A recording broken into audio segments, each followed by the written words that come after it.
Olá, amadinhos! Sejam bem-vindos a mais uma aula, né, de língua portuguesa, mas trabalhando o quê? A literatura. Isso. E eu já tô muito enxerida aqui, não tô não, gente? Vocês já estão até estranhando. Essa professora de espanhol não tem o que fazer, não? Ficar aí se metendo na aula de português. Mas é só pra matar a saudade de vocês, tá bom? É linguagem também, amada. Então.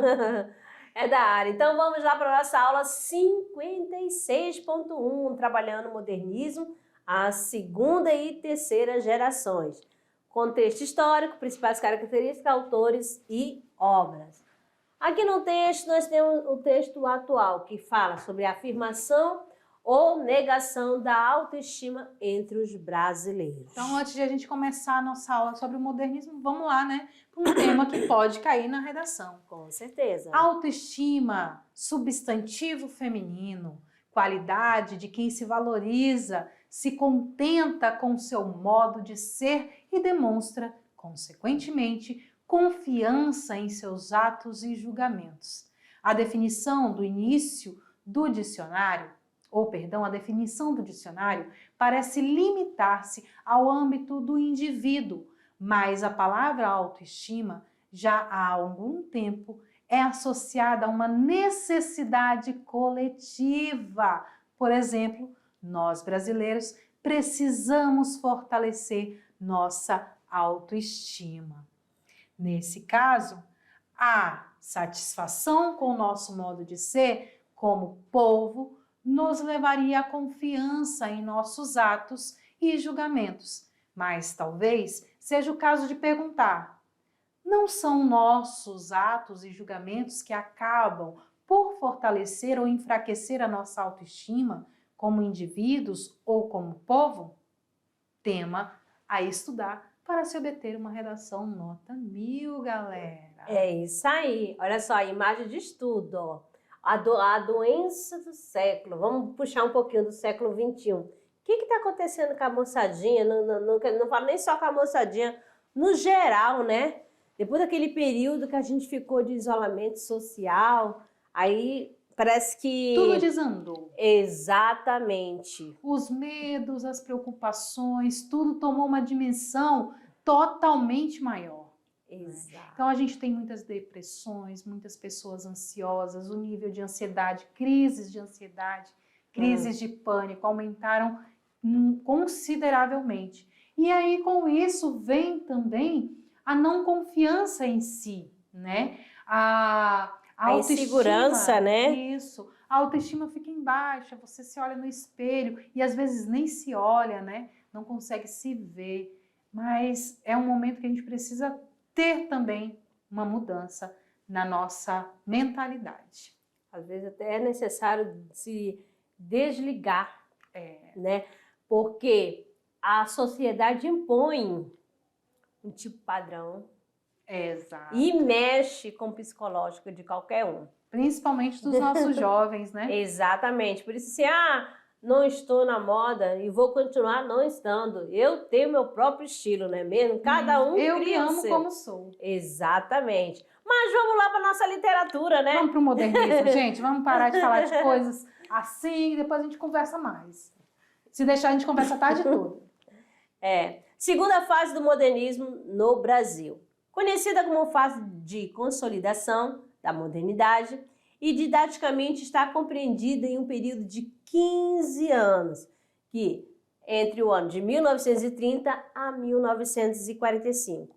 Anela o predomínio em prosa, embora a poesia conte com poetas e até hoje cultuados no Brasil.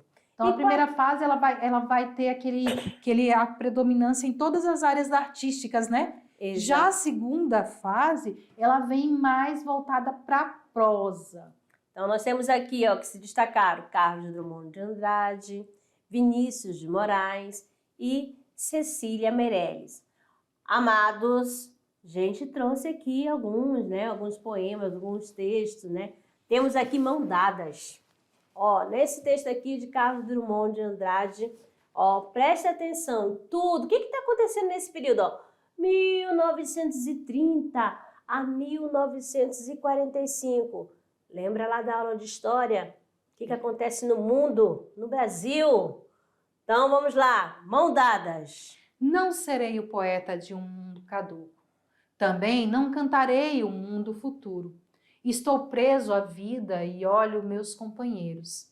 Estão taciturnos, mas nutrem grandes esperanças. Entre eles, considero a enorme realidade. O presente é tão grande.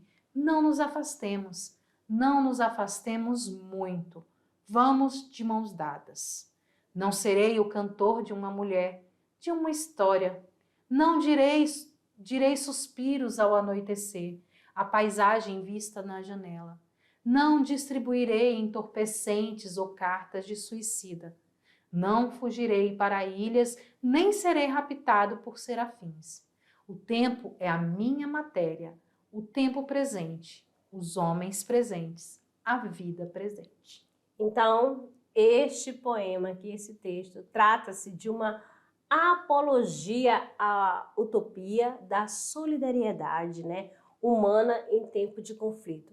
Nesse período foi muito assim, cheio de agitação, né? Era um período que acontecia a Segunda Guerra, né? Quando termina a Segunda Guerra Mundial. Então, essa questão de ser solidário com o outro. De mãos dadas. De mãos dadas. Segura na minha mão e vamos lá. Exatamente. Ainda mais, olha só, quando falava da questão da segunda fase, né? Tem tanto a poesia quanto a prosa. Que Carlos Drummond se destacou com o quê? Na poesia. Agora mais outra aqui, agora é com ela, né? Cecília Meirelles, Retrato. Eu não tinha este rosto de hoje, assim calmo, assim triste, assim magro. Nem estes olhos tão vazios, nem os lábios tão amargos. Eu não tinha estas mãos sem força, tão paradas e frias e mortas. Eu não tinha este coração, que nem se mostra. Eu não dei por esta mudança tão simples, tão certa e fácil. Em que espelho ficou perdida a minha face?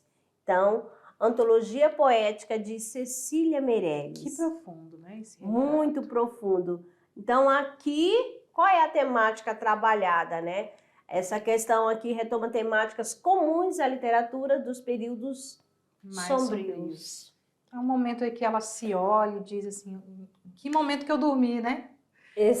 Resumindo isso, onde que eu dormi, que eu já acordei desse como jeito. que passou, às vezes, como a gente começou a nossa aula agora, né, falando da questão da autopiedade, que eu citei essa questão de isolamento, que às vezes você fica tão isolado, quando vai perceber, o tempo já passou, né? E ela sentiu lá nessa época a mesma sensação. Onde é que eu fiquei perdida, né? Exatamente. Agora, contexto histórico, né? Temos aqui o quê? Né? Aqui algumas pessoas... A Guerra de Lazar Segal. Né? A Guerra de Lazar Segal. É uma obra, né? Artística, obra de arte. Né? Meu Deus do céu. Pintura. Isso. Pronto, saiu. Plásticas. Artes plásticas. Meu Deus, às vezes dá um branco. Acontece. Acontece, né? Então, aqui tem o seguinte. Sem abandonar as conquistas da fase libertária, do modernismo, os autores da segunda fase, a chamada geração de 30, refletem em suas produções um momento conturbado, como aconteceu com Cecília Meirelles lá na poesia, né? Já que se trata de um período de guerras e regimes totalitários. Exatamente. Então, você pode fazer análise, né? Veja a obra de arte. Em que período? Ó, 1942. Né? Que o nosso modernismo segunda fase foi de 1930 a 1945. Então, os artistas já reproduziam o que estava acontecendo no momento. Sempre é assim, se você for analisar lá do início das primeiras escolas, sempre o que acontece no momento? Né? Então, na sociedade, no plano internacional. O que estava acontecendo no mundo? A crise de 29, com a Bolsa de Valores. Foi a queda da Bolsa de Valores em 1929. A Grande Depressão em virtude da crise econômica, né? Paralisações de fábricas, rupturas, né? Quebra nas relações comerciais, falências bancárias, aumento de desemprego, fome e miséria. Avanço dos partidos socialistas e comunistas, criação da Organização das Nações Unidas e Segunda Guerra Mundial, formação dos regimes totalitários, as bombas de Hiroshima e Nagasaki. Momento conturbadíssimo no mundo. E agora, isso aqui é no mundo. E agora no plano nacional. Como é que estava o nosso país nessa época, nessa fase? A crise da política do café com leite, que a gente já comentou na aula anterior, a Revolução de 30, a instauração do Estado Novo, a ascensão e queda do ditador Getúlio Vargas, o aumento das migrações internas, então as pessoas começaram a migrar de estados a estados, e intentona comunista em 1935. Aí os alunos vão lembrar que na unidade 2 eles leram a obra de Jorge Amado, né? Capitães da Areia. Daí você tira. Lembra que naquele período, o que aconteceu com a obra? Amadinhos. Vários exemplares foram o quê? Destruídos, né? Então daí você tira, ó, o Novo Estado, né? Estado Novo, né? Mas vamos lá. Vamos pular a parte política. Características gerais da poesia de modernista, hora do modernismo, tá? De 1930. O que nós temos aqui, ó? Amadurecimento e solidificação da poesia modernista. Mistura de verso livre com formas tradicionais de compor poemas. Mistura das temáticas cotidiana e sócio-histórica. O desejo de compreender a relação entre o indivíduo e a sociedade. Retomada da estética simbolista e reflexões sobre o estar no mundo. Então, assim, a segunda fase ela já muda bastante da primeira, que estava preocupada em mostrar o eu, mostrar o local e a valorização do nosso país. Aqui não, vai mais além ainda, né? Porque ele quer mostrar o mundo, ele quer mostrar como está, o que está acontecendo no mundo nesse momento. Então, quais os principais temas, né, trabalhados aqui na geração de 30? A espiritualidade, a efemeridade do tempo, passageiro, da vida, o sentimento amoroso, a metalinguagem, a religiosidade cristã, o engajamento social e socialismo cristão, o sentimento de estar no mundo e a redefinição do eu. Então, tome nota aí das características gerais da poesia do modernismo da geração de 30. Principais autores dessa geração, poetas da segunda geração modernista. O Carlos Drummond de Andrade, em 1902 até 1987. Então, ele vem tanto lá do início, né, do modernismo, como na segunda fase também, onde os seus poemas possuem forte influência de assuntos que faziam parte da atualidade nacional da época, isso já na segunda fase, né, na segunda geração.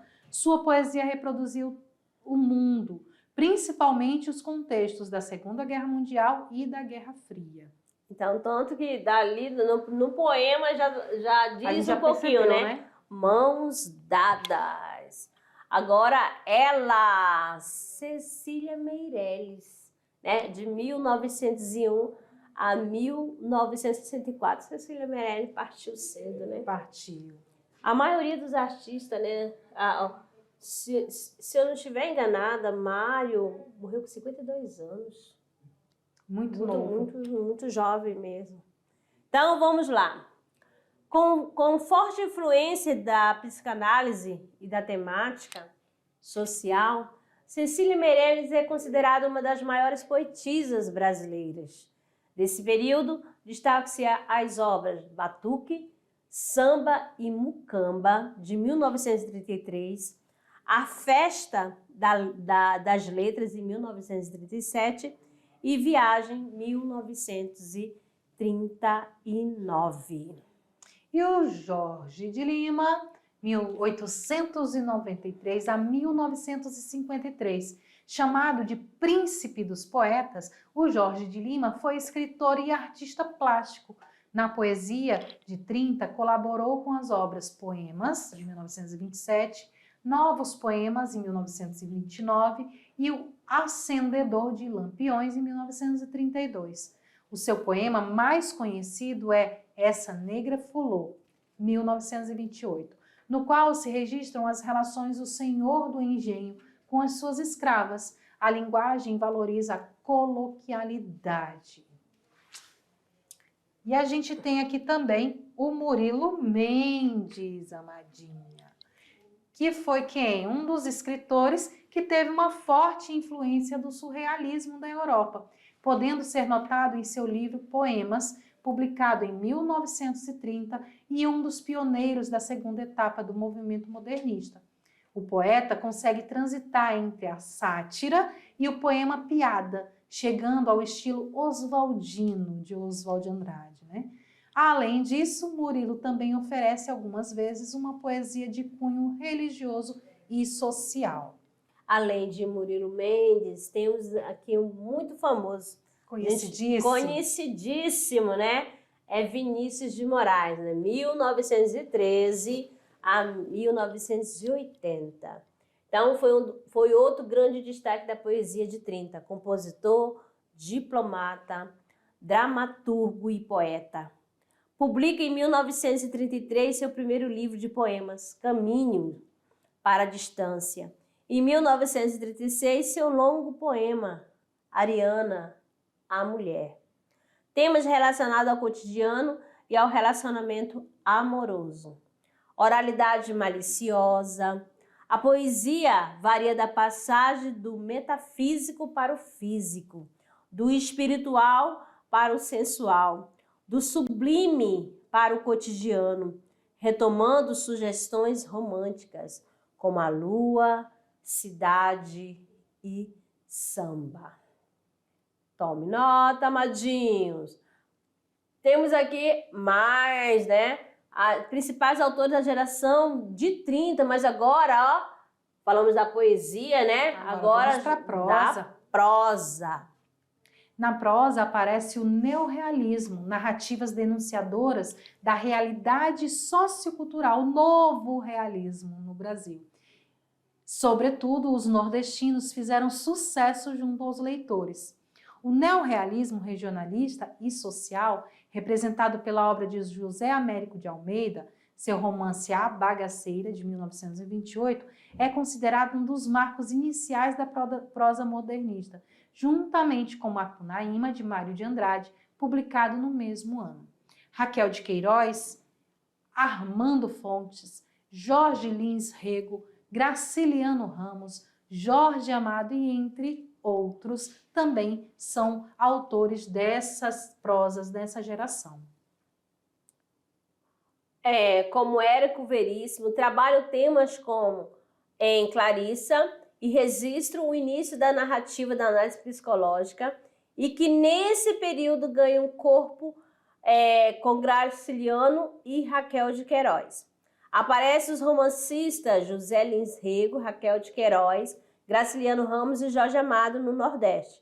Em outras regiões aparecem também os prosadores interessados em denunciar a pobreza, o analfabetismo e a ignorância. Assim como o porquê que o Capitão de Areia foi queimado. Porque ele fazia denúncia, né? Exatamente. De várias crianças, né, que estavam se abandonado e a sociedade nem tchum. Quem que ligava para essas crianças? Quem que dava mais atenção a essas crianças? Era uma, vamos dizer assim, responsável por um terreiro, uma mãe de santo, né? A dona Aninha. Tinha um padre, que ele foi ser padre, mas só que ele tinha aquela dificuldade em estudar, que é o padre João Pedro. E tinha também mais outra pessoa, que agora não vem na memória, mas sim, são pessoas assim que não tinham muito poder na hora de Para poder lutar, ajudar as crianças. Faltava já as pessoas que realmente tinham, excluíam. Exatamente.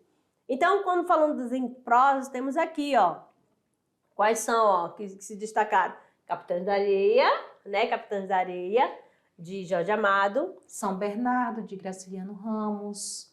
Ana Terra, olha só. Durval Garcia. Érico Veríssimo. Não vou nem falar. Ana Terra é minha sobrinha.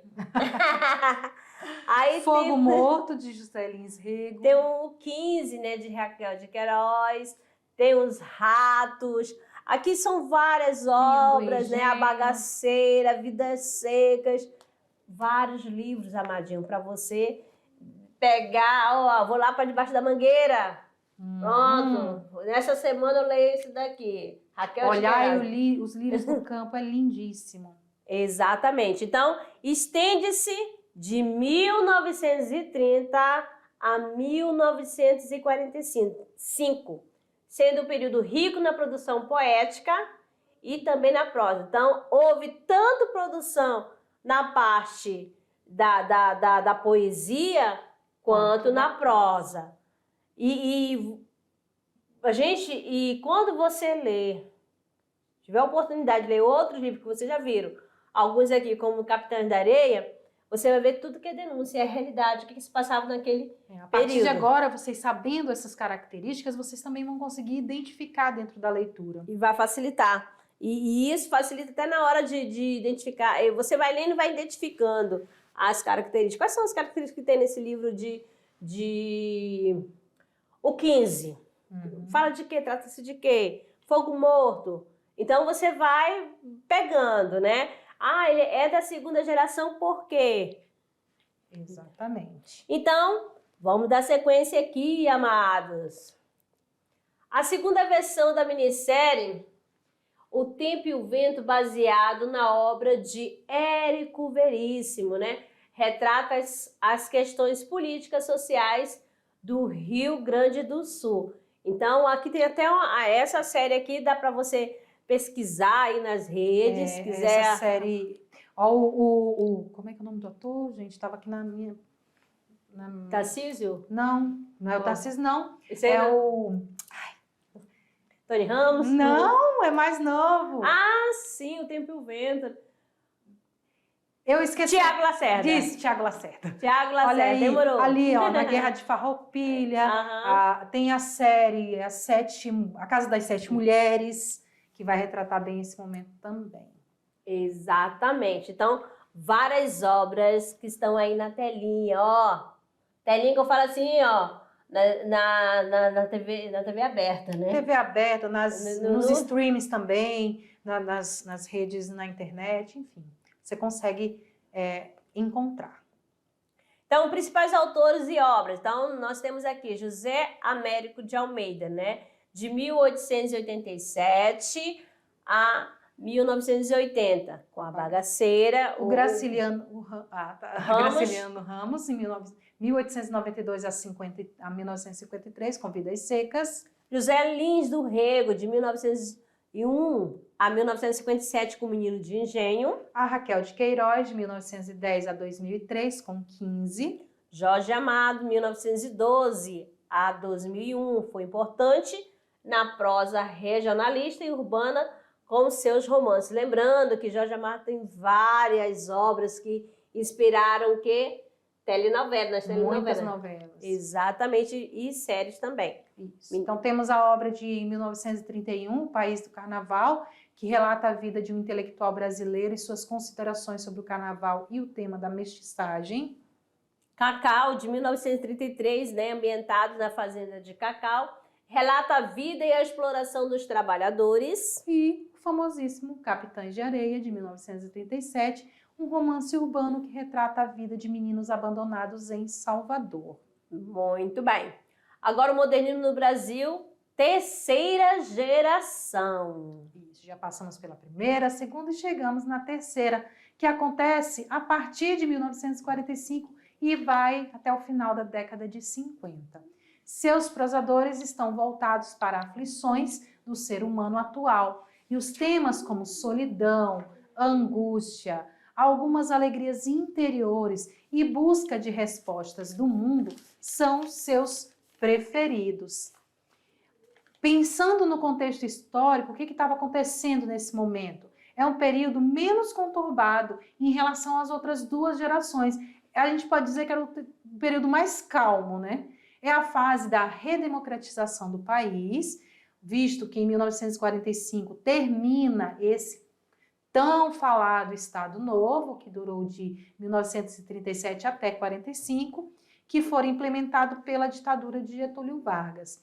Em nível mundial, no ano de 45 também é o fim da Segunda Guerra Mundial e do sistema totalitário do nazismo. Entretanto, teve o início a Guerra Fria, Estados Unidos e União Soviética e a corrida armamentista também. Quais as principais características da terceira geração modernista? Nós temos aqui o seguinte, né? A ampliação do regionalismo, criando um significado universal em que se processa temas ligados a todos os seres humanos, abordando um mundo repleto de temores, receios, medos, crenças e fraquezas. Exploração da linguagem como matéria-prima do texto, ruptura com a estrutura da narrativa tradicional, ressignificação da função do narrador, busca do sentido da vida e do destino do homem. Essa é a geração 45, também conhecida, né? Tanto que você vai conhecer uma das, que é Clarice Lispector. Agora, características da produção literária, ainda as características, né? O regionalismo universal, a objetividade, aprofundamento do questionamento do eu e da análise psicológica, intimismo, realismo mágico e fantástico, presença do neologismo, neoparnasianismo, uso constante da metalinguagem, a intertextualidade, a prosa de introspecção psicológica também. A prosa modernista, prestando atenção aqui, amadinho, ó. Lembre-se que no modernismo no Brasil está dividido em 3 gerações, já foi falado aqui. Sendo a prosa o tipo de texto mais explorado na terceira geração. Então, nós temos aqui a prosa urbana. A principal característica da prosa urbana é a sua ambientação nos espaços da cidade, em detrimento do campo e do espaço agrário. Nesse estilo, destaca-se a escritora Lígia Fagundes Telles. Temos a prosa regionalista, que absorve, por outro lado, aspectos do campo, da vida agrária, da fala coloquial e regionalista, por exemplo, na obra de Guimarães Rosa. Temos também a prosa intimista, que é determinada pela exploração de temas humanos e mais íntima, por isso que é intimista, psicológica e subjetiva. Esses aspectos são observados nas obras de Clarice Lispector e Lígia Fagundes Telles também.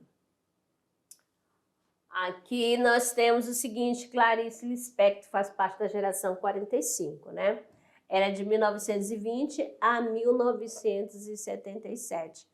Quais são as principais obras? Tem Perto do Coração Selvagem, de 1947, A Cidade Sitiada, de 1949, A Paixão Segundo GH, de 1964, A Hora da Estrela, que foi o seu último trabalho, né? De 1977, foi o mesmo ano que ela partiu. João Cabral de Melo Neto, que vem de 1920 até 99. As principais obras são Pedra do Sono, de 42, O Engenheiro, de 45 e A Morte Morte e Vida Severina, também conhecidíssimo, de 55. João Guimarães Rosa, de 1908 a 1967, né? Quais as obras? Temos Sagarana, de 1946, Corpo de Baile, de 1956, Grande Sertão Veredas, de 1956, Primeiras Histórias, de 1962. Ó, Grande Sertão Veredas também você encontra, tá bom? Em série, tá certo? O meu favorito, Ariano Suassuna, que partiu faz pouco tempo. Ele nasceu em 1927 e partiu em 2014.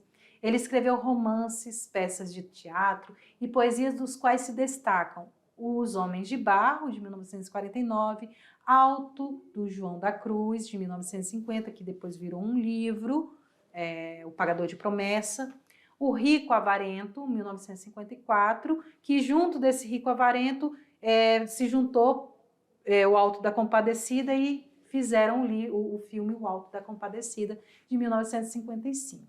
Temos também Lígia Fagundes Telles, né? 1918 a 2022, recente. Partiu faz um ano. Um ano. Ciranda de Pedra, de 1954, Verão no Aquário, de 1964, Antes do Baile Verde, de 1970 e As Meninas.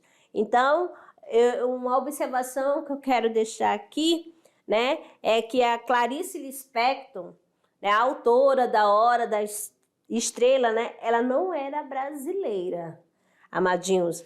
Ela era o quê? Da Ucrânia.